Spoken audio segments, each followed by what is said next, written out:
आसें हो रही हैं कम, आओ वृक्ष लगाएं हम। छोटे छोटे बच्चों ने जवानों के साथ आधा सैकड़ा वृक्ष लगाए। पानी को रोकने के लिए गड्ढे खोदे। करेरा आईटीबीपी आरटीसी के द्वारा आज वृक्षारोपण का कार्यक्रम आईटीबीपी आरटीसी कैंपस के अंदर डीआईजी सुरेंद्र खत्री के मार्गदर्शन में छोटे छोटे बच्चे बच्चियों के द्वारा कराया गया।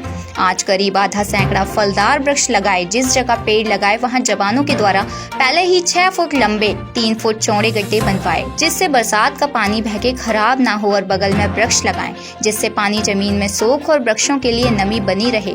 आज लगभग 20 बच्चों सहित जवानों ने वृक्षारोपण किया।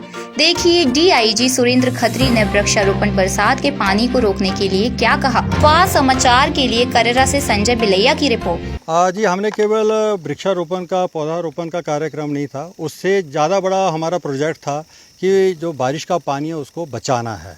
आमतौर पे जो बरसात का पानी है 1 घंटे की बरसात में वो हाई एरिया से लो लाइंग एरिया की तरफ चला जाता है, धीरे धीरे नाले बन के वो नदियों में जाके मिल जाता है। तो जहाँ से पानी चलता है वहाँ वो ज़मीन सूखी रह जाती है। तो उसी एक नया आइडिया हम लेके चले थे कि जहाँ से पानी शुरू हो रहा है उसको धीरे धीरे हम पानी को उसी स्थानों पे हम रोकें, उसको कंजर्व करें।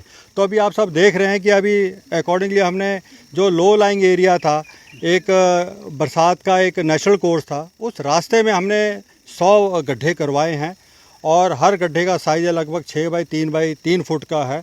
और हर बरसात में जब ये गड्ढा भरेगा तो उसमें आने वाले दिनों में जो आसपास की ज़मीन है वो ऑटोमेटिकली हरी हो जाएगी। अब इसी प्रकार से हमने इन 2 ट्रेंचेस के बीच में हमने वृक्षारोपण किया है। और वृक्षारोपण में भी हम एक नई सोच लेके चले हैं कि ये बहुत बड़ा कैंपस है। जो हमारे लास्ट ईयर के एक्सपीरियंस रहे हैं उसमें हम यही देखते थे कि जो भी हम वृक्ष लगाते पौधे लगाते थे गाय खा जाती थी, उनको प्रोटेक्ट करना बड़ा मुश्किल था। तो एक नई सोच लेके हम चले हैं, इसलिए हमने इस बार वृक्षारोपण में सीताफल लगाया है।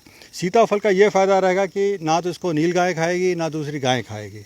और जब ये पौधा बड़ा हो जाएगा और उसके बाद इसमें फल लगेंगे तो आसपास के जो पक्षी हैं, पक्षियों की संख्या भी बढ़ेगी, उनके लिए भी एक तरह का आहार का काम करेगा।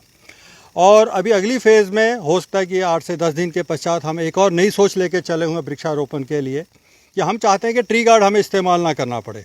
तो जैसे ही नीम की निबोरियाँ तैयार हो जाएंगी, पक जाएंगी और जामुन की गुठली वो तैयार हो जाएंगी, तो उसको हमने जितनी भी कंटीली झाड़ियाँ हैं, कंटीली झाड़ियों के बीच में उनको हम फेंकेंगे।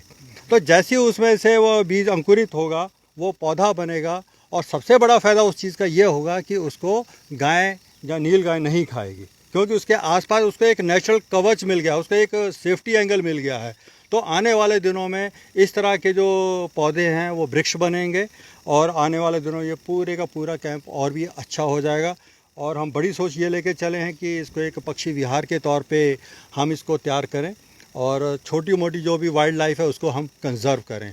और इस मौके पे हमने ये बच्चों को खासकर हमने इनवाइट किया था ताकि जो हमारी फ्यूचर जनरेशन है, हमारे फ्यूचर सिटीजन्स हैं, इनको एक नई सोच का पता चले कि हमें नई सोच भी रखनी चाहिए। यही नहीं कि जो सोच पहले की चली है उसी के हिसाब से हम चलें।